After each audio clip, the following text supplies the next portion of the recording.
चलिए प्यारे बच्चों, अगला टॉपिक हमारे पास में kidney failure, renal failure, kidney disease. बहुत इंपॉर्टेंट टॉपिक है, वेरी वेरी इंपॉर्टेंट।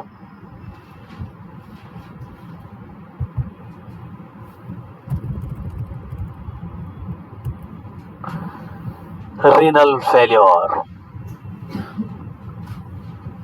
जिसको आप रिनल फेलियर भी कहते हो, एक ही बात है। मैं आपको एक सवाल पूछूंगा अभी। किडनी डिजीज भी इसको बोलते हैं, इसको हम लोग किडनी फेलियर भी कहते हैं। और मुझे एक सवाल बताओ, एक सवाल का जवाब बताओ। इधर देखिए, फेल किसे कहते हैं? फेल। आप फेल कब हो जाते हो बताओ? 0 नंबर आने को फेल कहते हैं या पासिंग मार्क्स से कम नंबर आने को फेल कहते हैं? तभी फेल कहते हैं ना। तो फिर रिनल फेल का मतलब क्या होगा? किडनी बिल्कुल काम करना बंद कर देना या किडनी कम काम करना? बताओ मुझे तुम लोग। किडनी बिल्कुल काम करना बंद कर देना या किडनी का कम काम करना? वही फेलियर है। आए बात समझ में? किडनी का कम काम करना। किडनी जितना काम करना चाहिए उतना काम नहीं कर रही। जैसे कि मान के चलो किसी की भी किडनी है, सुनो मेरी बात को, नॉर्मल व्यक्ति है, नॉर्मल व्यक्ति की किडनी नॉर्मल काम कर रही है। जब नॉर्मल काम कर रही है तो वो क्या कर रही है? जो हमारी बॉडी का एक्सेसिव फ्लूइड है उसको बाहर निकाल रही है। आपको पता है सबसे ज्यादा फ्लूइड बैलेंस का काम कौन करती है? किडनी करती है ना। तो एक्सेसिव फ्लूइड को बाहर निकाल रही है हमारी बॉडी के को, और जो अपशिष्ट पदार्थ है उनको बाहर निकाल रही है, एक नॉर्मल व्यक्ति की किडनी। अब मान के चलो किसी व्यक्ति को ये वाली प्रॉब्लम हो गई और उसकी किडनी जो है नॉर्मल से आधी काम कर रही है, तो आधा ही निकाल पाएगी ना, आधा ही निकाल पाएगी ना। जो एक्सेसिव फ्लूइड है उसको भी आधा निकाल पाएगी, जो अवशिष्ट पदार्थ है वो भी क्या निकलेंगे? आधे निकल। तो आधे कहाँ जाएंगे? आधे बॉडी में ही रहेंगे। आधे कहाँ रहेंगे? और जब बॉडी में रहेंगे तो, और जब फ्लूइड बॉडी में रहेगा तो इडिमा करेगा, और अवशिष्ट पदार्थ बॉडी में रहेंगे तो घातक इफेक्ट, हार्मफुल इफेक्ट दिखाएंगे अपना। तो जो लक्षण दिखाई देंगे वही दिखाई देंगे। किनकी वजह से? कि जो फ्लूइड बाहर नहीं निकल रहा है उसकी वजह से लक्षण दिखाई देंगे, और जो अवशिष्ट पदार्थ बाहर नहीं निकल रहा उसकी वजह से लक्षण दिखाई देंगे। क्लियर है माइंड के अंदर? तो यही बात है बेटा। देखो, तो आप रिनल फेलियर, किडनी फेलियर या किडनी डिजीज से क्या मायने रखते हैं? आप लोग ये मायने रखते हैं कि किडनी का फंक्शन कम हो जाना या loss of kidney function. Loss का मतलब ही क्या होता है? कम। लॉस का मतलब ही क्या होता है? कम। आधे से मतलब नहीं है यहाँ पे। कम मतलब अगर 10% भी कम हो जाए तो कम ही है, 5% भी कम हो जाए तो कम है। एक नॉर्मल किडनी 100% काम कर रही है। अगर मान के चलो किसी की किडनी 95% काम कर रही है तो यही है। किसी की किडनी 90% काम कर रही है तो यही है। किसी की किडनी 80% काम कर रही है तो यही है। आगे बात समझ में? तो कम तो कम ही है, चाहे एक ही कम करे। तो loss of kidney function is known as ये बीमारी।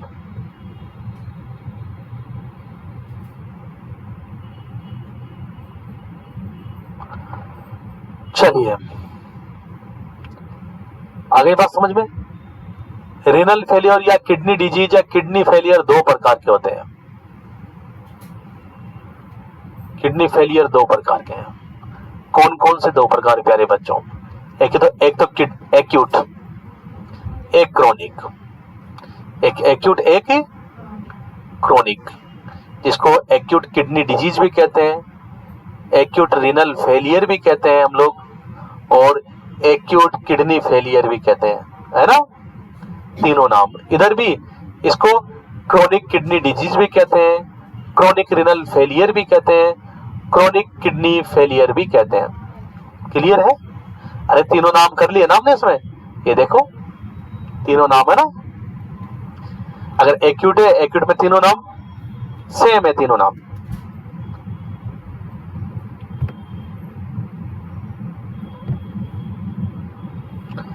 तो सबसे पहले बात करूं बच्चों किसकी बताओ?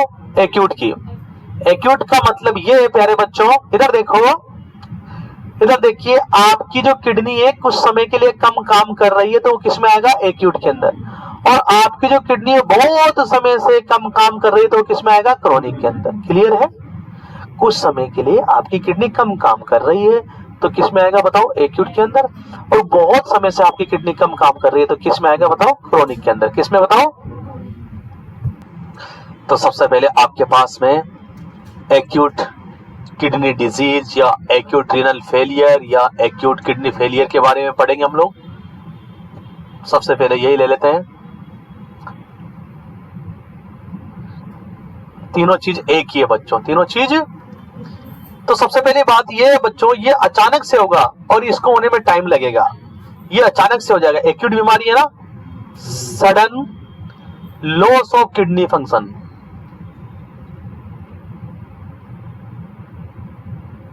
Sudden loss of kidney function. और एक और बात बता दें, खुशी की बात है ये कि ये सही हो जाता है। It is reversible condition.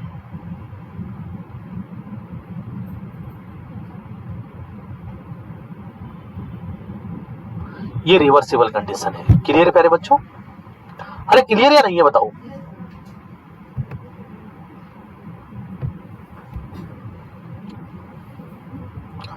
इसमें जो किडनी के फंक्शन जो लॉस होंगे वो टेम्परेरी होंगे। It is temporary loss of kidney function.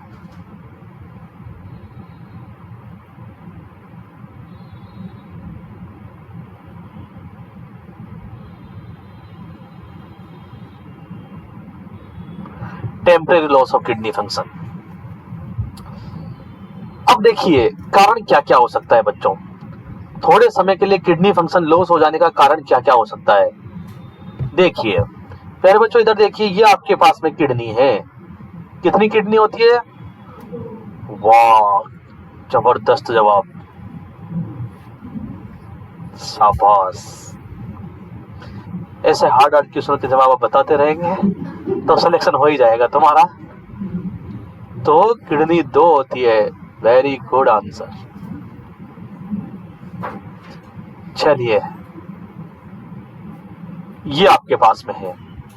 अब देखिए, ये आपके पास में किडनी है, क्या है बताओ? तो किडनी का जो फंक्शन है किन किन कारणों की वजह से लॉस हो सकता है। मुझे एक बार बताओ, किडनी का काम क्या है? हाँ, ब्लड को फिल्टर करके यूरिन का फॉर्मेशन करना। तो मुझे एक बात बताओ बच्चों कि किडनी को यूरिन का फॉर्मेशन करने के लिए किन किन चीजों की आवश्यकता है? ब्लड की आवश्यकता है, नेफ्रॉन की आवश्यकता है, वही तो करेगा। अब मुझे एक बात बताओ, ब्लड की आवश्यकता, नेफ्रॉन की आवश्यकता। इधर देखिएगा बात बच्चों, अगर आपकी किडनी के पास ब्लड प्रॉपर अमाउंट में नहीं पहुंच पा रहा तो क्या आपकी किडनी प्रॉपर अमाउंट में यूरिन बना पाएगी? नहीं बना पाएगी। आई बात समझ में? सीधी सीधी बात है।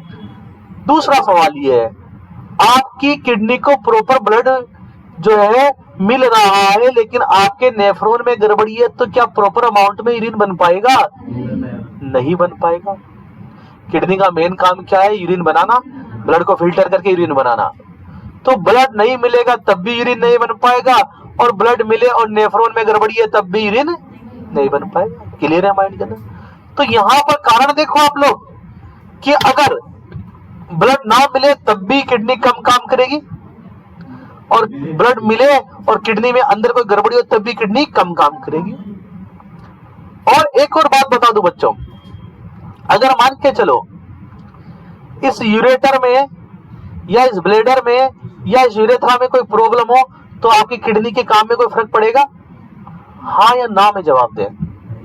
बिल्कुल पड़ेगा। कैसे? देखो, अगर मान के चलो यहाँ पर कोई ब्लॉकेज आ गया, क्या आ गया? ब्लॉकेज आ गया, तो ये जो यूरिन बन रहा है वो जा नहीं पाए। जब यूरिन जो बन रहा है वो नहीं जा पाएगा तो किडनी के अंदर ही इकट्ठा होता रहेगा। किडनी क्या हो जाएगी? फूल जाएगी और नया यूरिन बनाने में असमर्थ रहेगी। आगे बात समझ। अगर यहाँ पर दिक्कत है ब्लैडर के अंदर तो बताओ वही यूरिन जो यूरेटर से ब्लैडर तक नहीं पहुंच पाएगा, वही बात रहेगी, जो यूरिन है वो ब्लैडर में नहीं आ पाएगा। यूरिन कहाँ पर रहेगा? यूरेटर के अंदर, और किडनी में इकट्ठा होता जाएगा। किडनी आपकी फूल जाएगी और किडनी जो है वापस काम करना क्या कर देगी? बंद कर देगी। अब बात समझ में आई? अगर यूरेटर में कोई दिक्कत है तब भी किडनी कम काम करेगी। तो आपने एक बात देखी बच्चों कि किडनी के पहले भी दिक्कत है तब भी किडनी कम काम करती है, किडनी के अंदर दिक्कत है तब भी किडनी कम काम कर, किडनी के बाद में दिक्कत है तब भी किडनी कम काम कर रही है। कहने का मतलब है 3 प्रकार के कारण हो सकते हैं एक्यूट रीनल फेलियर के। कितने प्रकार के? एक तो किडनी से पहले, एक किडनी के अंदर और किडनी के बाहर। किडनी से पहले प्री रीनल कोज, किडनी के पहले वाले कारण क्या कहलाएंगे? किडनी के अंदर वाले इंट्रा रीनल कोज, और ये बहुत इंपॉर्टेंट है, समझ लेना। और किडनी के बाद वाले पोस्ट रीनल कोज। तो हम बात कर रहे हैं प्यारे बच्चों कारण की। किसकी बात कर रहे हैं? कि आपके एक्यूट रीनल फेलियर के कारण बताइए। तो बच्चों कारण को 3 भागों में डिवाइड किया गया है। कितने भागों में डिवाइड किया है प्यारे बच्चों? 3 भागों में। कौन कौन से 3 भागों में? एक तो प्री रीनल कारण। कौन से कारण? एक बताओ। इंट्रा रीनल कोज। ध्यान से समझेंगे, समझ में नहीं आएंगे वीडियो को 15 बार देखेंगे। और उसके बाद पोस्ट रीनल कोज। देखिए प्री रीनल कोज। प्री रीनल कोज में क्या होगा? किडनी को प्रॉपर ब्लड सप्लाई ना होना। ये कैसा कोज है? प्री रीनल ही है ना। तो प्री रीनल कोज मतलब किडनी के पहले का कारण, किडनी के पहले दिक्कत है, किडनी के पहले दिक्कत है। प्रॉब्लम कहाँ है? Before kidney. प्रॉब्लम कहाँ है? अब मुझे एक बात बताइए बच्चों, तो किडनी के पहले की दिक्कत क्या हो सकती है? कि किडनी को प्रॉपर ब्लड सप्लाई ना हो। क्या दिक्कत हो सकती है बताओ? किडनी को प्रॉपर ब्लड सप्लाई ना हो। देखो ये जो प्री रीनल कोज है, मेन कारण क्या होगा बताओ? किडनी को प्रॉपर ब्लड सप्लाई ना होना, ये किसमें आएगा? प्री रीनल कोज। अब मुझे बताओ कौन कौन से कारणों की वजह से किडनी को प्रॉपर ब्लड सप्लाई नहीं हो पाएगी? कौन कौन से कारण? देखो बच्चों, सबसे मेन कारण, अगर ब्लड ही कम हो गया तो क्या प्रॉपर ब्लड जा पाएगा? नहीं जा पाएगा। ब्लड का वॉल्यूम ही कम हो गया तो कम जा पाएगा। जो तुम्हारी आर्टरी वगैरह उनमें कोई रुकावट आ गई तो भी कम जा पाएगा। आई बस, आपका हार्ट प्रॉपर अमाउंट में धड़क नहीं रहा तो 21%, कितना परसेंट जाता है? जाता है ना, वो नहीं जा पाएगा। अगर हार्ट कम धड़क रहा है, हार्ट फेलियर की कंडीशन है, उस कंडीशन में भी। और बताओ कारण, बोलो। ब्लड का गाढ़ा तो मतलब कम हो जाएगा तो गाढ़ा हो ही जाएगा वो तो देखो, ब्लड किडनी को प्रॉपर ब्लड सप्लाई ना होना किसमें आएगा बताओ? प्री रीनल कोज में। किसमें आएगा? और किडनी को प्रॉपर ब्लड सप्लाई क्यों नहीं हो सकता? एक सबसे मेन कारण तो यही है कि ब्लड का वॉल्यूम कम हो जाए। ब्लड का वॉल्यूम कम किसमें देखने को मिलता है बताओ? डिहाइड्रेशन के अंदर। किसमें बताओ? तो आप लोगों से पूछा जाएगा बच्चों, इधर देखो मेरी तरह, most common pre renal cause is dehydration.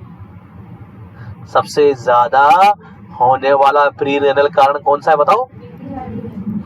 आगे बस में प्री रीनल में क्या आता है? मेनली ब्लड सप्लाई नहीं हो पाना। तो यहाँ पर ब्लड सप्लाई क्यों नहीं हो रही बताओ प्रॉपर? क्योंकि ब्लड का वॉल्यूम कम है। और ब्लड का वॉल्यूम कम क्यों हुआ बताओ? डिहाइड्रेशन की वजह से। या फिर क्यों कम हो सकता है ब्लड का वॉल्यूम? इधर देखो बच्चों, ये क्या हुआ रे बाबा? ये क्या हुआ? हेमरेज का मतलब कहीं से ब्लीडिंग हो रही है तो ब्लड ही कम हो गया। शाबाश। तीसरी बात, आपके पास में हाइपोवोलेमिक शॉक हो। क्या हो बताओ? ये क्या होता है हाइपोवोलेमिक शॉक? अरे आपके, इधर सुनो मेरी बात को, आपके जो है ब्लड का वॉल्यूम कम हो गया। किसका वॉल्यूम कम हो गया? हाँ। या फिर आपके कार्डियोवास्कुलर कोई प्रॉब्लम है, समझ गए कार्डियोवास्कुलर प्रॉब्लम को? हार्ट में कोई दिक्कत है तब भी आपके किडनी को प्रॉपर ब्लड सप्लाई नहीं हो पाएगा, या फिर आपके रीनल आर्टरी में कोई ब्लॉकेज आ गया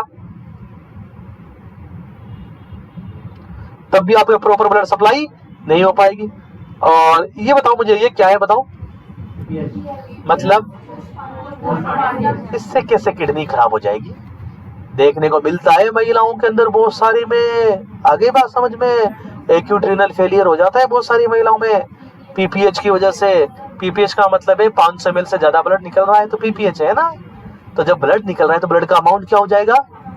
जब ब्लड का अमाउंट कम हो जाएगा किडनी को ब्लड क्या पहुंचेगा? कम। जब किडनी को ब्लड कम पहुंचेगा तो किडनी काम कम करेगी, नहीं कम करेगी। और किडनी का कम काम करना क्या कहलाता है? Renal failure. और कुछ समय के लिए कम काम करे इसलिए क्या कहलाएगी? Acute renal failure. क्या कहलाएगी? समझे प्यारे बच्चों? इंट्रारीनल कोज, किडनी के अंदर की दिक्कत। क्या क्या दिक्कत हो सकती है? नेफ्रॉन में प्रॉब्लम हो जाए। किसमें प्रॉब्लम हो जाए बताओ? अब नेफ्रॉन में क्या क्या प्रॉब्लम हो सकती है बताओ? एक तो नेफ्रोलिथियासिस हो जाए। देखो क्या हो जाए बताओ? ये क्या होता है नेफ्रोलिथियासिस? नेफ्राइटिस हो जाए। क्या हो जाए बताओ? नेफ्राइटिस क्या होता है बताओ? हाँ जानते हो ना किस में होता है नेफ्राइटिस? ग्लोमेरुलोनेफ्राइटिस में। आई बात समझ में? या फिर आपके पास में जो मेम्ब्रेन है, मेम्ब्रेन खत्म हो जाए। तो मेम्ब्रेन किस में खत्म हो जाए? नेफ्रोटिक सिंड्रोम में। किसमें? नेफ्रोटिक सिंड्रोम भी किस प्रकार का कोज है बताओ? इंट्रारीनल। कौन सा बताओ? और बताओ कि किडनी के अंदर कोई स्टोन हो गया, वो तो मैंने लिख भी दिया, एक बार फिर लिख दो। किडनी में कोई स्टोन हो गया, उसकी वजह से भी आपकी जो है किडनी कम काम करेगी। और बताओ मुझे, किडनी में कोई ट्यूमर हो गई, अंदर किडनी के अंदर दिक्कत है तो किसमें आएगा बताओ? किडनी में कोई ट्यूमर, किडनी में कोई सिस्ट बन गया, क्या बन गया बताओ? क्लियर है? तो ये सारे के सारे क्या कर देंगे? आपकी किडनी के फंक्शन को क्या कर देंगे? कम कर देंगे। किडनी का फंक्शन क्या है बताओ? अरे यूरिन बनाना, हाँ यूरिन फैक्ट्री है ना वो, हाँ फिल्टर करके यूरिन बनाना। तो कौन सा फंक्शन कम? यूरिन फॉर्मेशन कम होगा। कारण देखिए, बताओ पोस्ट रीनल कारण बताओ। पोस्ट रीनल क्या क्या हो सकता है? पोस्ट रीनल या तो यूरेटर में ब्लॉकेज है, या फिर ब्लैडर में ब्लॉकेज है। क्यों क्यों हो सकता है बताओ? ब्लॉकेज क्यों क्यों हो सकता है बताओ? कारण बताओ। अरे इन्फेक्शन हो जाए कोई, या फिर कोई स्टोन हो जाए, या फिर कोई गांठ पड़ जाए, अरे इनमें कोई ट्यूमर हो जाए, या फिर कोई सिस्ट हो जाए इनमें। ये सब चारों कारणों की वजह से क्या हो सकता है बच्चों? ब्लॉकेज आ सकता है। क्या आ सकता है? और ये क्या कहलाएगा? पोस्ट रीनल कोज। क्या कहलाएगा? चलो तो बच्चों एक बात बता दो, जो एक्यूट रीनल फेलियर है ये 6 मंथ से 12 महीने तक रहता है। कितने महीने से? हाँ फिर सही हो जाता है, 6 से 12 महीने तक रहेगा ना। लेकिन सही होने के लिए भी आपको कारण हटाना पड़ेगा। ऐसा नहीं है भगवान सही कर देगा, आप तो ऊपर वाला सही कर देगा, ऐसा नहीं है। कारण हटाना पड़ेगा। एक तो बैठ जाओ घर पे कि 6 से 12 महीने अपने आप हो ही जाएगा, अपने आप नहीं होगा। देखिए बात करते हैं symptoms of acute renal failure. लक्षण क्या क्या देखने को मिलेंगे?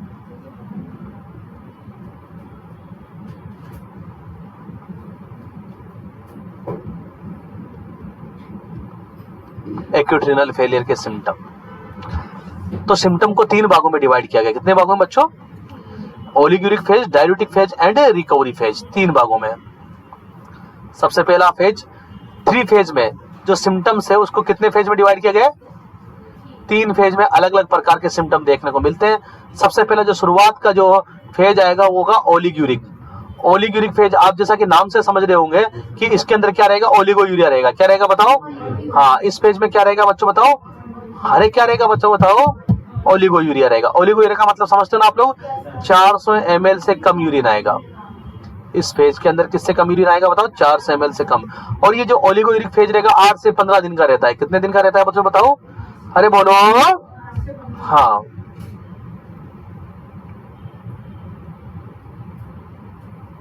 क्लियर है बच्चों? क्लियर है? अब बताओ जब आपके इधर यूरिन कम आएगा तो बताओ, मेरी बात सुनो, जब यूरिन कम आएगा तो ब्लड का वॉल्यूम बढ़ेगा या घटेगा? बढ़ेगा। क्योंकि ब्लड के अंदर फ्लूइड बढ़ेगा ना, आपका जो एक्स्ट्रा फ्लूइड है वो बॉडी से बाहर नहीं निकल पा रहा। तो इसमें क्या होगा, इधर देखो, इसमें जो सिम्टम देखने को मिलेंगे उसमें सबसे पहला सिम्टम इंक्रीज ब्लड वॉल्यूम। अब मेरी बात सुनो, जब ब्लड वॉल्यूम बढ़ेगा तो बताओ हाइपरटेंशन रहेगा या हाइपोटेंशन रहेगा? हाइपरटेंशन रहता है। जब भी ब्लड का वॉल्यूम बढ़ जाएगा तो ब्लड वेसल्स की दीवारों पे लगने वाला प्रेशर भी क्या हो जाएगा, बढ़ जाएगा। बताओ ब्लड का वॉल्यूम बढ़ने पे एडिमा रहेगी या नहीं रहेगी?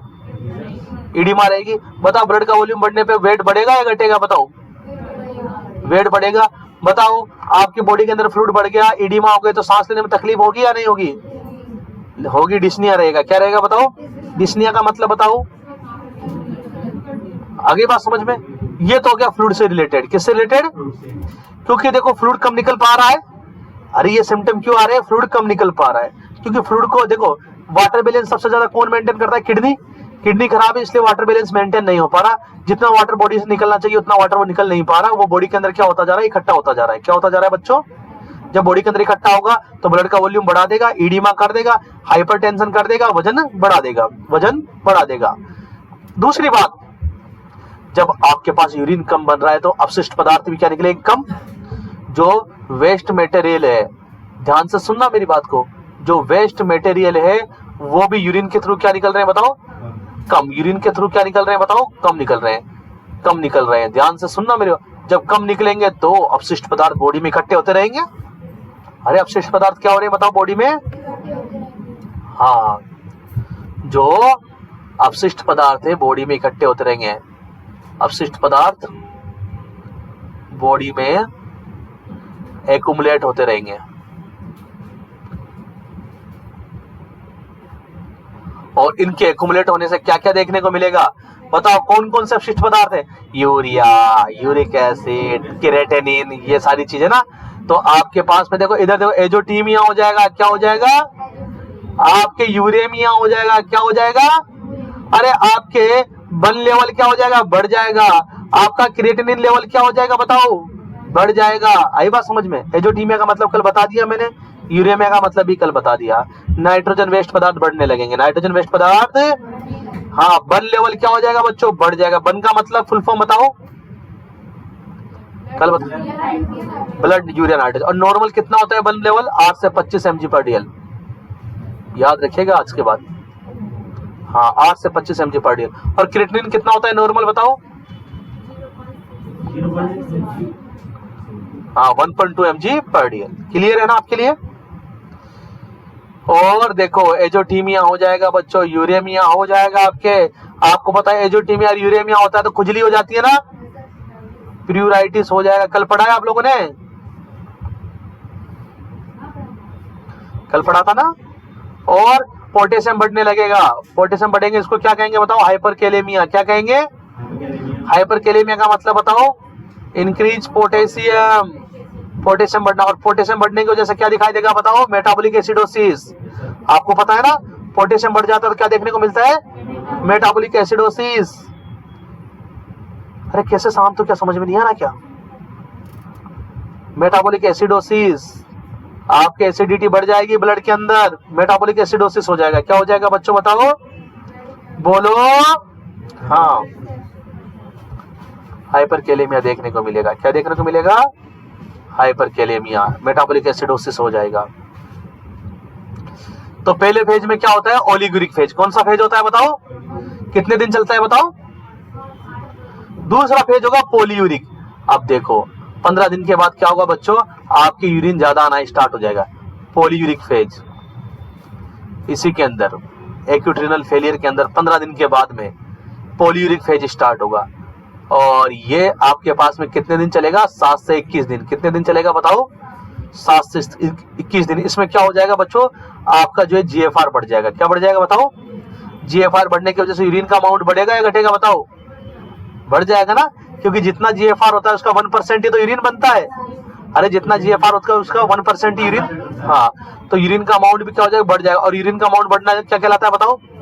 पॉलीयूरिया। तो दूसरा फेज कौन सा चलेगा बताओ? पॉलीयूरिक फेज। अरे हम क्या पढ़ रहे हैं बताओ? सिम्टम्स। क्या पढ़ रहे हैं बताओ? सिम्टम्स को कितने भागों में डिवाइड किया है बताओ? 3 भागों में। कौन कौन से बताओ? ओलिगोरिक फेज और पॉलीयूरिक फेज, तीसरा हम पढ़ेंगे आगे ना।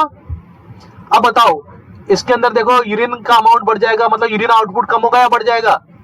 अरे यूरिन आउटपुट बढ़ेगा। जब बताओ यूरिन आउटपुट बढ़ेगा तो मेरी बात को ध्यान से सुनिएगा बच्चों, ब्लड का वॉल्यूम कम होगा या बढ़ेगा? बताओ।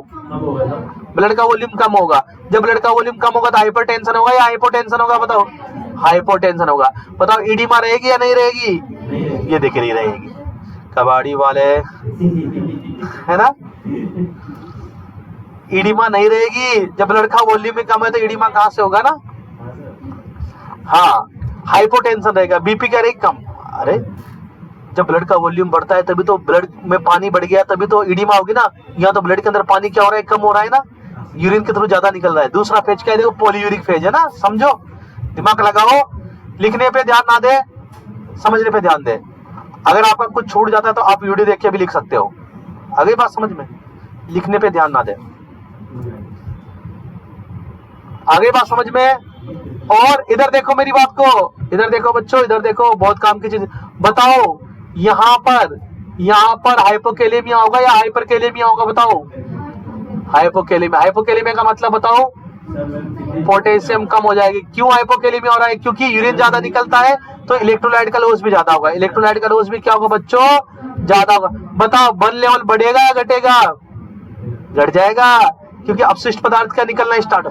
अरे ये जो कंडीशन है रिवर्सिबल कंडीशन है ना, तो कुछ दिन के लिए तो आपके क्या हुआ, ओलिगोयूरिया रहा, फिर धीरे धीरे सही भी तो होगी ना किडनी। बताया तो था सही होगी। तो ये सही होने की तरफ जा रही है। किधर जा रही है?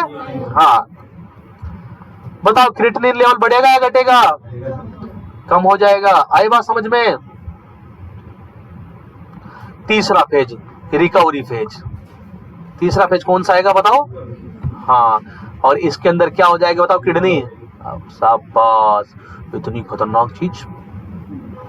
रिकवरी फेज में किडनी क्या हो जाएगी? रिकवर। रीनल फंक्शन नॉर्मल हो जाएंगे। रीनल फंक्शन क्या हो जाएंगे बच्चों? और ये रिकवरी फेज आने में कितना टाइम लग जाएगा? 6 महीने से 12 महीने लग जाएंगे बच्चों आपको। क्लियर है माइंड के अंदर बच्चों? तो ये था आपके पास एक्यूट रीनल फेलियर। आपने कारण देखे, आपने लक्षण देखे। क्या देखे बताओ? लक्षण देखे। इलाज दोनों का सेम ही रहेगा, क्योंकि इधर देखो प्यारे बच्चों, इधर देखो, यहाँ पर जो सिम्टम्स आ रहे हैं वो कुछ समय के लिए आ रहे हैं, जबकि क्रोनिक रीनल फेलियर में सिम्टम्स आएंगे लंबे समय के लिए। तो लक्षण तो सेम ही है ना, तो इनका इलाज क्या रहेगा? सेम। वहां पे इलाज क्या चलेगा? लंबा। यहाँ पे इलाज क्या चलेगा? कम। तो जो इलाज पढ़ेंगे, जो मैनेजमेंट पढ़ेंगे, वो क्या पढ़ेंगे? एक साथ पढ़ेंगे। समझ गए बात को? लक्षण बिल्कुल सेम रहेंगे। यहाँ पे लक्षण कुछ समय के लिए आए, वहां पर ज्यादा समय के लिए। यहाँ पर वहां पे पूरी सही नहीं होगी किडनी, यहाँ पे तो पूरी सही हो जाएगी। कर देना पूरी सही, देखो आ गई, पूरी सही हो गई। हाँ, नेक्स्ट आपके पास क्रोनिक रीनल फेलियर की तरफ बढ़ रहे हो आप लोग प्यारे बच्चों। क्रोनिक रीनल फेलियर नेक्स्ट आपके पास में CRF क्रोनिक रीनल फेलियर। इसका क्या क्या नाम हो सकता है बताओ? CKD और CKF भी हो सकता है ना, क्रोनिक किडनी फेलियर। सबसे पहली बात बच्चों, प्यारे बच्चों, ये अचानक से नहीं होगा। It is progressive condition. धीरे धीरे, it is progressive condition.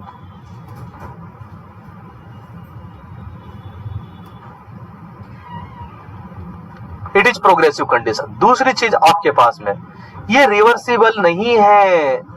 It is irreversible. एक बार हो गया तो सही नहीं हो। कम कर सकते हो आप इसको, कम कर सकते हो इस बीमारी को, लेकिन पूर्णतः सही नहीं कर सकते। It is irreversible condition. ये लो साहब, किसी को नहीं होना चाहिए। It is permanent loss of kidney function.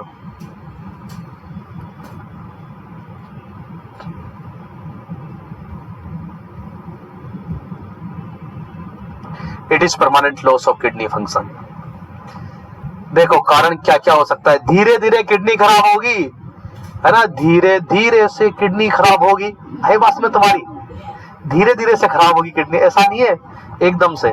तो मुझे बताइए ऐसी कौन कौन सी बीमारियां हैं जो धीरे धीरे किडनी खराब कर देती है? शाबाश, किसी के मेडिकेशन चल रहे हुए लोग, शाबाश, डायबिटीज है किसी के, बीपी हाई है, शाबाश, आई बात समझ में।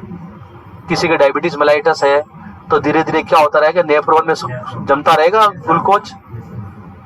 किसी के ऐसी दवा चल रही है जो नेफ्रोटॉक्सिक है, जैसे अमाइनोग्लाइसाइड लंबा चल गया हो किसी के, एमिकासिन वगैरह करते हैं ना। हाँ शाबाश, बहुत अच्छा आंसर आपका। कारण की बात करते हैं, कोजेज। कोजेज की बात करें तो लंबे समय से क्या है बताओ, हाइपरटेंशन, प्रोलॉन्ग्ड हाइपरटेंशन। लंबे समय से बीपी ज्यादा है तो ग्लेमेरुलस पे क्या पड़ेगा, प्रेशर पड़ता रहेगा ना, और ग्लेमेरुलस क्या हो जाएंगे, डैमेज हो जाएंगे। शाबाश, ये क्या लिख दिया मैंने, डायबिटीज मेलाइटस, शाबाश। ऑटो इम्यूनिटी भी हो सकता है ना बच्चों, धीरे धीरे ऑटो इम्यूनिटी की वजह से आपकी जो है किडनी खराब होती जाएगी ना, ऑटो इम्यूनिटी हो सकता है। और क्या हो सकता है बताओ, medication, long term nephrotoxic medication, use long term, लंबे समय से यूज ऑफ नेफ्रोटॉक्सिक, कौन सी, नेफ्रोटॉक्सिक मेडिकेशन, लंबे समय से नेफ्रोटॉक्सिक मेडिकेशन आप यूज कर रहे हो तो आई बात समझ में। नेफ्रोटॉक्सिक मेडिकेशन कौन सी होती है, जो कि नेफ्रॉन पे हानिकारक प्रभाव डालती है। क्लियर बच्चों? चलिए बच्चों आगे चलते हैं, बात करते हैं स्टेज ऑफ सीआरएफ की। कोजेज के बाद स्टेज ऑफ सीआरएफ। जो क्रोनिक रीनल फेलियर है उसको कुछ स्टेज के अंदर डिवाइड किया गया है। जैसे कैंसर को करते हैं ना, तो कुछ स्टेज तक तो हम उसको सही कर सकते हैं सीआरएफ को, कुछ स्टेज के बाद उसको सही नहीं किया जा सकता। तो उन स्टेज को जो डिवाइड किया गया है बच्चों, वो जीएफआर के अकॉर्डिंग किया गया है। किसके अकॉर्डिंग, देखो भी समझ जाएंगे आप लोग। Stage of CRF, chronic renal failure की पहली स्टेज फर्स्ट। अगर कोई मरीज स्टेज फर्स्ट में चल रहा है तो ध्यान से सुनो, वेरी वेरी इंपॉर्टेंट बातें। तो उसकी जो जीएफआर होगी, जीएफआर का मतलब नॉर्मल कितनी होती है, 125 ml पर मिनट, है ना। तो अगर कोई सीआरएफ का मरीज स्टेज फर्स्ट में चल रहा है तो उसकी जीएफआर कितनी रहेगी, 90 से 120। कमी है ना, चाहे एक ही कम हो लेकिन कम तो कमी है। तो अगर इतनी जीएफआर आ रही है किसी सीआरएफ के मरीज की, तो कौन सी स्टेज में बताओ वो।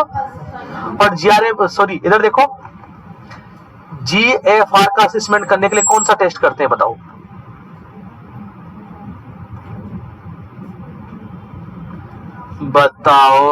बताओ। तो स्टेज फर्स्ट में है मरीज तो 90 से 120।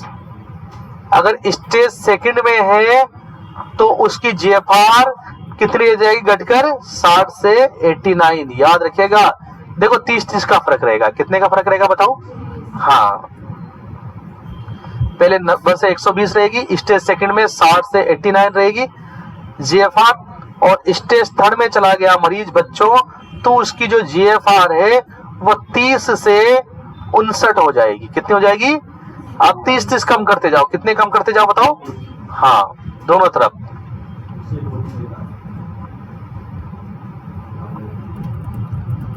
और अगर स्टेज 4 में चला गया तो और कंडीशन खराब होगी ना बच्चों। चलो कितनी रह जाएगी, 30 कम कर दो। 30 कैसे कम करोगे, तो अकेला 0 रह जाएगी क्या, नहीं, यहाँ 15 कम हो जाएगा। 15 से 29, यहाँ 30 कम हो सकता है ना। जहां पे 30 कम हो सकता है वहां 30 कम करोगे, जहां पे 30 कम नहीं हो सकता वहां कितने कम करोगे, 15। और स्टेज 5 में पहुंच गया तो अब 15 से कम हो जाएगी जीएफआर। किससे कम हो जाएगी, अब बता दो बच्चों, यहीं से, ये देखो, यहीं से, इस जगह से ही, ध्यान से सुनो, ये डेंजर कंडीशन आ जाती है। क्या आ जाती है बताओ, यहीं से डेंजर कंडीशन आ जाती है। कौन सी स्टेज से बताओ, तीसरी स्टेज से। और यहां पर आपके कोई दवा, कोई दुआ काम नहीं करती, यहां पर किडनी ट्रांसप्लांट कराना पड़ता है। क्या कराना पड़ता है। और ये जो कंडीशन है बच्चों, इधर देखो, यहां से जो कंडीशन बनती है उसे बोलते हैं एंड स्टेज रीनल डिजीज। यहां से जो यहां तक का तो क्या सीआरएफ में चल रहा था मरीज, किस में चल रहा था, और यहां से किस में चला गया, वो ईएसआरडी में। किस में चला गया, ईएसआरडी का मतलब एंड स्टेज रीनल। तीसरी स्टेज जो है एंड है, मान के चलो तीसरी स्टेज कौन सी स्टेज है, एंड स्टेज। अब आपकी किडनी बिल्कुल काम नहीं कर रही है, आपकी किडनी बिल्कुल काम, अब तो क्या करना पड़ेगा बच्चों, लाओ किडनी, लगाओ किडनी। कौन देगा, कोई नहीं देगा, कोई नहीं देगा, बीवी छोड़ के भाग जाएगी। सही बता रहा हूं मैं, भाई छोड़ के भागे, या तो मदर देगी, बाप भी नहीं देता, माँ ही देती है ना। ज्यादातर केस में आपने देखा होगा, देखा आप लोगों ने, ज्यादातर केस में माँ देती है ना, या फिर बहन देती है ना, यही देती है। लुगाई छोड़ के भाग जाती है। अब अभिषेक लुगाई नहीं देती है, ध्यान रखिएगा। इसलिए किडनी का स्वास्थ्य का ध्यान रखो। बीवी छोड़ के भाग जाएगी, पति भी छोड़ के भाग जाएगा, वो नहीं देगा, तो किडनी ही लानी पड़ेगी। क्या लानी पड़ेगी, लानी पड़ेगी। आगे चलते हैं बच्चों, sign and symptom, chronic renal failure के साइन एंड सिम्टम। हाँ, एक ही चेंज करते हैं ना, एक ही लगाते हैं, और दूसरे वाले को निकालते नहीं है। आगे बताऊंगा मैं, वो निकालते नहीं है, उसको ब्लॉक कर देते हैं और नहीं लगा देते हैं। बस 3 किडनियां होती है फिर उसमें, नहीं वो नहीं निकालते। फिर निकालेंगे, डबल ऑपरेशन करना पड़ेगा ना, जरूरत ही नहीं पड़ती उसको निकालने की, एक साइड में कर देंगे, उसको पड़ी रहेगी। देखो साइन और सिम्टम, क्या क्या साइन और सिम्टम नजर आएंगे। देखो बच्चों, देखिए सबसे पहली चीज, सारी बातें किस पे डिपेंड कर रही है बताओ, क्या कम हो रहा है बताओ, जीएफआर कम होता जाए। इधर देखो प्यारे बच्चों, जीएफआर कम हो रहा है तो दो चीज, मेन 2 चीज होगी। कितनी चीज होगी बताओ, क्योंकि जीएफआर कम हो रहा है तो बच्चों आपको पता है यूरिन आउटपुट क्या रहेगा, कम। और जब यूरिन आउटपुट कम है तो इसका मतलब आपके एक तो फ्लूइड बढ़ रहा है बॉडी में। क्या बढ़ रहा है बताओ, बॉडी में क्या बढ़ रहा है बताओ, और एक क्या बढ़ रहा है, अपशिष्ट पदार्थ। क्या बढ़ रहे हैं बताओ, एक्सक्रीट मटेरियल। अब सिम्टम जो आएंगे, सिम्टम जो आएंगे इन दोनों की वजह से आएंगे, इन दोनों की वजह से आएंगे ना सिम्टम। एक तो फ्लूइड बढ़ रहा है, अब जब फ्लूइड बढ़ रहा है तो ब्लड का वॉल्यूम बताओ, जब ब्लड का वॉल्यूम बढ़ेगा तो बताओ एडिमा रहेगी, हाइपरटेंशन रहेगा, डिस्निया रहेगा, वजन बढ़ जाएगा, है ना।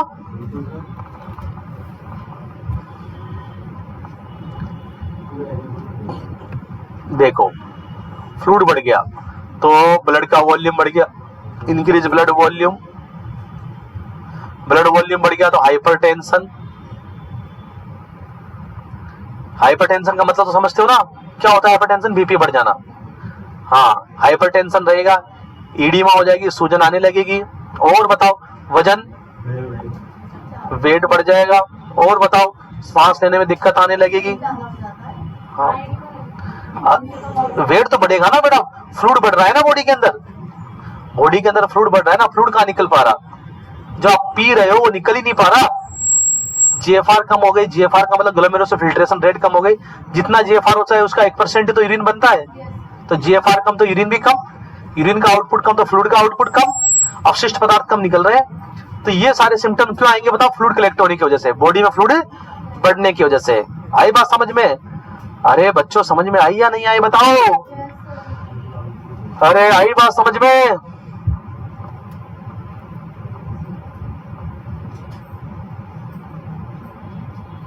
क्लियर है माइंड के अंदर, क्लियर है माइंड के अंदर। और इधर देखो, इधर क्या क्या देखने को मिलेगा, और एजोटीमिया हो जाएगा और यूरेमिया हो जाएगा। बताओ बल लेवल क्या हो जाएगा, बढ़ जाएगा। क्रेटिनिन क्या हो जाएगा, बढ़ जाएगा बच्चों। क्रेटिनिन भी क्या हो जाएगा बच्चों, और इन दोनों के बढ़ने की वजह से प्यूराइटिस रहेगा। क्या रहेगा बताओ, ये बढ़ गए ना, नाइट्रोजन वेस्ट बढ़ गए तो क्या रहेगी, खुजली रहेगी। कल बताया मैंने इस चीज को, क्या रहेगी बताओ। हाँ आई बात समझ में, क्या रहेगी बताओ, खुजली रहेगी। अरे समझे नहीं समझे? हाँ ये देखो, ये जो आपके नाइट्रोजन वेस्ट है, इधर देखो नाइट्रोजन वेस्ट जो है कहां जमने लगेंगे, एक्यूमुलेट इन ब्रेन, किसमें जमा होने लगेंगे बताओ, अरे किसमें जमा होने लगेंगे बताओ, ब्रेन के अंदर। तो क्या कर देंगे, आपके loss of concentration, LOC, loss of concentration का मतलब आप ध्यान नहीं लगा पाएंगे। आपको ब्रेन की बीमारी भी कर सकते हैं, क्या कर सकते हैं बताओ, एनसेफेलाइटिस भी कर सकते हैं। क्या कर सकते हैं बताओ, एनसेफेलाइटिस का मतलब इन्फ्लामेशन ऑफ द ब्रेन। एनसेफेलोन किसे कहते हैं, ब्रेन को कहते हैं। किसे कहते हैं बताओ, ये बताया हुआ है ना मेरा। तो एनसेफेलाइटिस मतलब इन्फ्लामेशन ऑफ द ब्रेन भी हो जाएगा। क्यों हो जाएगा बताओ बच्चों, क्यों हो जाएगा बताओ बच्चों, हाँ, और बताओ, इधर देखिए बच्चों, और चीज देखेंगे, आगे देखेंगे, बहुत इंपॉर्टेंट है। आपकी किडनी डैमेज होने लगेगी, क्या होने लगेगी बताओ, आपकी किडनी डैमेज होने लगेगी, जिसकी वजह से देखो प्रोटीन बाहर निकलने लगेगा। प्रोटीन कहां निकलने लगेगा, बाहर। आई बात समझ में। आपके कैल्शियम कहां निकलने लगेगा, बाहर, जिसकी वजह से क्या आ जाएगी, प्रोटीन की कमी। किसकी कमी बताओ, प्रोटीन की कमी आ जाएगी। किसकी कमी आ जाएगी, कैल्शियम की कमी। किसकी कमी बताओ। अब इधर देखो, वेरी वेरी इंपॉर्टेंट बात बताऊंगा बच्चों, सामने देख लीजिए, सामने देख लो 1 मिनट के लिए। क्यों उतार लिया था, तो देखा आप लोगों ने, एनीमिया क्यों होगा, किडनी डैमेज हो जाएगी। किडनी डैमेज होने की वजह से पेरिट्यूबुलर सेल डैमेज हो जाएगी। वो एक हार्मोन निकालती है जिसका नाम इरिथ्रोपोएटिन है। तो इरिथ्रोपोएटिन भी कम निकलेगा डैमेज सेल से। जब इरिथ्रोपोएटिन कम निकलेगा तो आरबीसी का फॉर्मेशन भी कम होगा और क्या रखेगा, एनीमिया। क्योंकि इरिथ्रोपोएटिन का काम क्या है प्यारे बच्चों, आई बात समझ। आगे चलते हैं, देखो आगे और सिम्टम, आगे के सिम्टम देखते जाओ। आगे सिम्टम, इधर देखिए बच्चों सिम्टम आगे और क्या देखने को, हाइपरकैलेमिया देखने को मिलेगा। क्या देखने को मिलेगा बताओ, हाइपरकैलेमिया का मतलब पोटेशियम बढ़ जाना। क्या बढ़ जाना बताओ, और जब पोटेशियम बढ़ जाएगा तो क्या देखने को मिलेगा बताओ, मेटाबॉलिक एसिडोसिस। मेटाबॉलिक और मेटाबॉलिक एसिडोसिस, इधर देखो बच्चों, जब मेटाबॉलिक एसिडोसिस होता है तो व्यक्ति अलग प्रकार से सांस लेता है। कैसे, जल्दी जल्दी और गहरी गहरी। आई बात, जल्दी जल्दी और, हाँ, रैपिड एंड डीप रेस्पिरेशन, मतलब उसको बोलते हैं हम लोग। देखो ध्यान रखना, मेटाबॉलिक एसिडोसिस में क्या इधर देखो, पहले हाइपरकैलेमिया देखने को मिलेगा। हाइपरकैलेमिया का मतलब पोटेशियम बढ़ा हुआ देखने को मिलेगा। जब पोटेशियम बढ़ा हुआ रहेगा तो उसकी वजह से क्या रहेगा बताओ, और इस मेटाबॉलिक एसिडोसिस की वजह से रहेगा कुस्माउल रेस्पिरेशन। पहले मैंने नाम बता दिया इसका, अरे देखा था ये, कहां देखा था ये, नाम बताओ कहां देखा, DKA में डायबिटीज कीटोएसिडोसिस पढ़ाया था, उसमें था। कुस्माउल रेस्पिरेशन का मतलब क्या होता है बच्चों, हिंदी में लिख लेंगे आप लोग, गहरी और जल्दी सांस लेना, गहरी और जल्दी सांस लेना।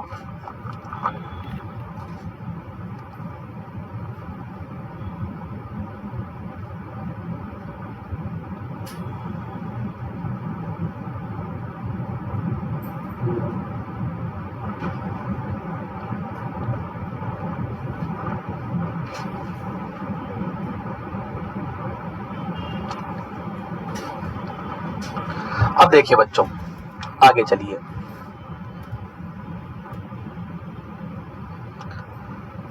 बात करते हैं डायग्नोसिस की। किसकी बात करते हैं बताओ, डायग्नोसिस की। डायग्नोसिस तो आपको पता ही है, कैसे पता चलेगा आपको। देखो, एक तो आप लोग यूरिन एनालिसिस, 24 यूरिन एनालिसिस करेंगे ना, तो आप देखेंगे कि यूरिन क्या आएगा, कम। 24 घंटे में जितना यूरिन आना चाहिए उतना नहीं आएगा। क्या देखने को मिलेगा बताओ, यूरिन का अमाउंट क्या देखने को मिलेगा, कम देखने को मिलेगा। क्लियर है। दूसरा क्या कराएंगे आप लोग, बल लेवल कराएंगे, RFT कराएंगे। क्या कराएंगे, RFT के अंदर क्या होगा, क्रिएटिनिन बढ़ा हुआ आएगा। क्या आएगा बताओ बच्चों, क्रिएटिनिन बढ़ा हुआ आएगा आपके पास में।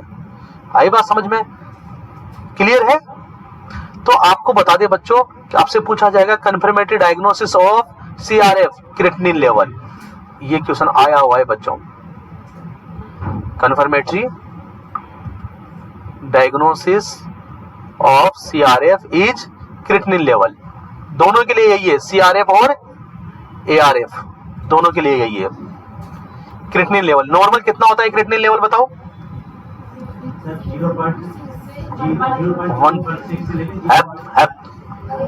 कुछ भी 0.6 से 1.2, वो तो स्पेसिफिक ग्रेविटी है पागलों, कबाड़ी वाले। आई बात समझ में? हाँ देखेंगे ना 24 घंटे का यूरिन कलेक्ट करके, क्योंकि 24 घंटे में जितना यूरिन आना चाहिए उससे क्या आएगा, कम आएगा। आई बात समझ में? चलिए मैनेजमेंट की बात करते हैं बच्चों आगे। सबसे पहले मैनेजमेंट में क्या करेंगे हम लोग, डाइटरी मैनेजमेंट सबसे ज्यादा इंपॉर्टेंट है इसका। आपसे पूछा जाएगा कि मैनेजमेंट में सबसे ज्यादा इंपॉर्टेंट क्या है, डाइटरी मैनेजमेंट सबसे ज्यादा इंपॉर्टेंट है। डाइटरी में मोस्ट इंपॉर्टेंट, सबसे ज्यादा इंपॉर्टेंट है। और हाँ, और इन सब में डाइटरी में सबसे ज्यादा मेन इंपॉर्टेंट, सबसे पहली चीज ध्यान रखना, डाइटरी में सबसे मेन इंपॉर्टेंट चीज क्या है, फ्लूइड बैलेंस। क्या है बताओ सबसे मेन इंपॉर्टेंट? हाँ, फ्लूइड क्या लेंगे, कम से कम लेंगे ना फ्लूइड, क्योंकि ऑलरेडी क्या है बताओ, हाँ बॉडी के अंदर फ्लूइड जमा है already. Decrease fluid intake, sir कितना दूं बताओ, कैसे पता चलेगा? मैं आपको बता दूं कैसे, देखो जितना यूरिन आउटपुट आ रहा है उसके अकॉर्डिंग देंगे। यूरिन आउटपुट जितना आ रहा है उसमें 600 मिला देंगे। कितना मिला देंगे बताओ? 600 ml और जोड़ देंगे, बस इतना फ्लूइड देना है, इतना फ्लूइड देना है। कितना फ्लूइड देना है? आप 24 आवर्स यूरिन कलेक्ट कर ही रहे हो ना, जितना आपका यूरिन आया उसमें कितना जोड़ देंगे, 600 जोड़ देंगे। इतना फ्लूइड आपको उसको देना है, उससे ज्यादा नहीं देना है। क्लियर है माइंड के अंदर बच्चों? अरे क्लियर है? 600 ml देना है। अगर रेंज में पूछ ले सर कितना देंगे, तो यूरिन आउटपुट में 400 से 1000 जोड़ दो, बस इससे ज्यादा आपको नहीं देना। ये रेंज में है ना, और एक्यूरेट पूछे तो 600। किस में जोड़ोगे 600 ml बताओ? जितना यूरिन आ रहा है उसमें उतना ही फ्लूइड देना है बच्चों। बताओ नमक दूं, ज्यादा दूं या कम दूं? क्यों बताओ? बीपी बढ़ा हुआ है ना, बीपी बढ़ा हुआ है, इस वजह से ड्यू टू इंक्रीज बीपी बढ़ा है। बताओ पोटेशियम का क्या करूं? क्यों बताओ? अरे हाइपरकैलेमिया है ऑलरेडी क्या हो रखा है बताओ? हाइपरकैलेमिया, पोटेशियम बढ़ा हुआ है ऑलरेडी। बताओ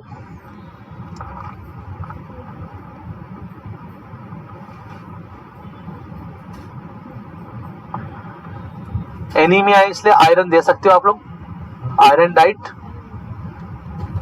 आई बात समझ में? नर्सिंग मैनेजमेंट क्या करेंगे, डाइटरी मैनेजमेंट हो गया। नर्सिंग में वेरी वेरी इंपॉर्टेंट है इसका नर्सिंग मैनेजमेंट। बताओ प्रायोरिटी नर्सिंग मैनेजमेंट क्या होगा इसका बताओ? अरे प्रायोरिटी नर्सिंग मैनेजमेंट क्या होगा बताओ? प्रायोरिटी पे सबसे मेन प्राथमिक मैनेजमेंट क्या होगा सीआरएफ में बताओ? एआरएफ सीआरएफ में intake and output monitoring, intake and output monitoring सबसे मेन काम यही है बच्चों। दूसरा बीपी बढ़ रही है ना, तो क्या लेंगे बताओ? Vital sign. क्या लेंगे? और तीसरा बताओ वेट मॉनिटर, वेट मॉनिटरिंग। ये बहुत इंपॉर्टेंट है तीनों चीज। वेट मॉनिटरिंग सबसे मेन चीज क्या है बताओ? इनटेक आउटपुट, दूसरा वाइटल साइन, तीसरा वेट मॉनिटरिंग। ध्यान देना मेरी बात को, बहुत इंपॉर्टेंट बात बता रहा हूं बच्चों। अगर एक वीक में 400 ग्राम से ज्यादा वेट बढ़ रहा है सीआरएफ के अंदर, 400 ग्राम से ज्यादा वेट बढ़ रहा है सीआरएफ के अंदर, किसमें, कौन से मरीज में? सीआरएफ वाले में 400 ग्राम से ज्यादा, तो ये घातक कंडीशन है। कैसी कंडीशन है बताओ? घातक, सनी देओल वाली घातक नहीं, सीवियरिटी। हाई बात समझ में? सीवियर कंडीशन की तरफ जा रहा है मरीज। किधर जा रहा है मरीज बताओ? हाँ, दवाइयां क्या क्या देंगे, मेडिकल मैनेजमेंट।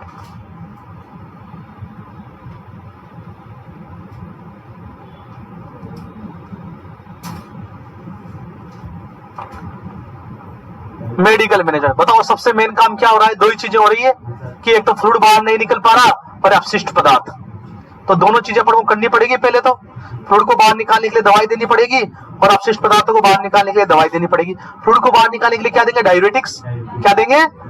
सबसे पहली चीज ड्रग ऑफ चॉइस क्या देंगे, डायूरेटिक्स क्या देंगे बच्चों।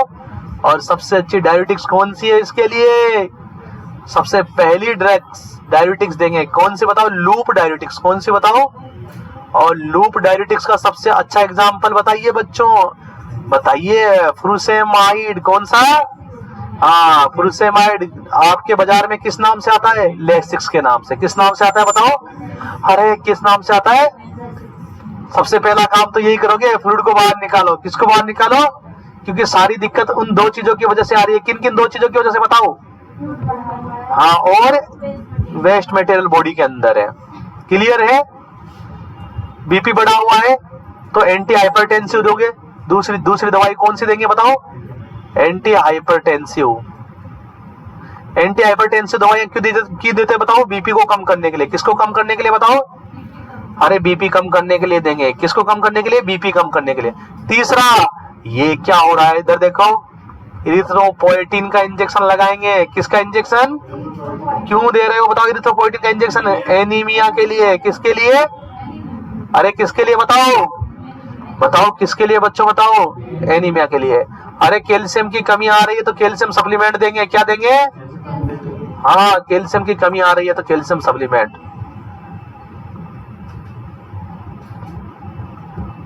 विटामिन, मेरी बात में प्रोटीन वाले डाइट नहीं देते सीआरएफ वाले को, ध्यान रखना ना, ये तो बात ध्यान रखेंगे। क्योंकि प्रोटीन अगर ज्यादा दोगे तो नाइट्रोजन वेस्ट भी ज्यादा बनेंगे ना, कल भी बताया मैंने इस बात को। चौथा इलाज, पांचवा इलाज हाइपरकैलेमिया के लिए क्या देंगे बताओ। हाइपरकैलेमिया तीन चीजें देते हैं हाइपरकैलेमिया के लिए। सबसे पहले बता रखा है मैंने, ध्यान से सुनो आज। हाइपरकैलेमिया का मतलब क्या है बताओ, पोटेशियम बढ़ जाना। सबसे पहले क्या देते हैं, कैल्शियम ग्लूकोनेट। क्या लगाया जाता है बताओ, ध्यान से सुनो। अगर कैल्शियम ग्लूकोनेट से भी सही नहीं होता है तो इंसुलिन प्लस ग्लूकोज ये आपके पास है। ये इमरजेंसी में क्या यूज करते हैं बताओ, कैल्शियम ग्लूकोनेट। ये तुरंत कम कर देगा पोटेशियम को। इमरजेंसी में तुरंत किसका इंजेक्शन लगाते हैं, कैल्शियम ग्लूकोनेट का। उसके बाद अगर ये ऑप्शन में नहीं है तो आप हाइपरकैलेमिया के लिए क्या देंगे, इंसुलिन प्लस ग्लूकोज। क्या देंगे बताओ। अगर ये भी ऑप्शन में नहीं है तो आप लोग लगाएंगे कैक्सेलेट। क्या लगाएंगे, कैक्सेलेट। क्या होता है कैक्सेलेट, इसमें केमिकल आता है, नाम बताओ केमिकल का, पॉलीस्टाइरिन सल्फेट। कुछ भी नहीं आता है। क्या आता है बच्चों बताओ इसमें। और ये कैसे कैसे दे सकते हैं कैक्सेलेट, ओरली भी दे सकते हैं और एनिमा फॉर्म में भी दे सकते हैं। कैसे दे सकते हैं, कौन सा बेस्ट है बताओ, एनिमा बेस्ट है। कौन सा बेस्ट है बताओ, कौन सा बेस्ट है बताओ, अरे कौन सा बेस्ट है बताओ, एनिमा बेस्ट है। आई बात समझ में। छठा, एक मिनट रुको लिखना बाद में। छठा, एसिडोसिस के लिए क्या देंगे बताओ, बाइकार्बोनेट इंजेक्शन, सोडा बाइकार्बोनेट का। किसका इंजेक्शन लगाएंगे बताओ, अरे किसका इंजेक्शन लगाएंगे, सोडा बाइकार्बोनेट का। किसका लगाते हैं एसिडोसिस के लिए, सोडा बाइकार्बोनेट का इंजेक्शन लगाएंगे। आई बात समझ में, अरे बात समझ में आई। और वेस्ट मटेरियल को बाहर निकालने के लिए तो कोई दवा नहीं बनी है, फिर क्या दुआ करे, नहीं दुआ भी नहीं बनी है, डायलिसिस। क्या करेंगे, हाँ सातवीं चीज आपके पास में डायलिसिस। और अगर डायलिसिस से भी नहीं हो रहा तो बताओ बताओ बताओ, किडनी ट्रांसप्लांट। Kidney trans. तो अगले हमारे टॉपिक कौन कौन से रहेंगे बताओ, कल का topic dialysis and kidney transplant. कैसे डायलिसिस करते हैं, कैसे किडनी ट्रांसप्लांट करते हैं, ध्यान से देखेंगे, ध्यान से पढ़ेंगे, सीखेंगे, क्वेश्चन प्रैक्टिस करेंगे, है ना। आज के लिए इतना ही खूब है।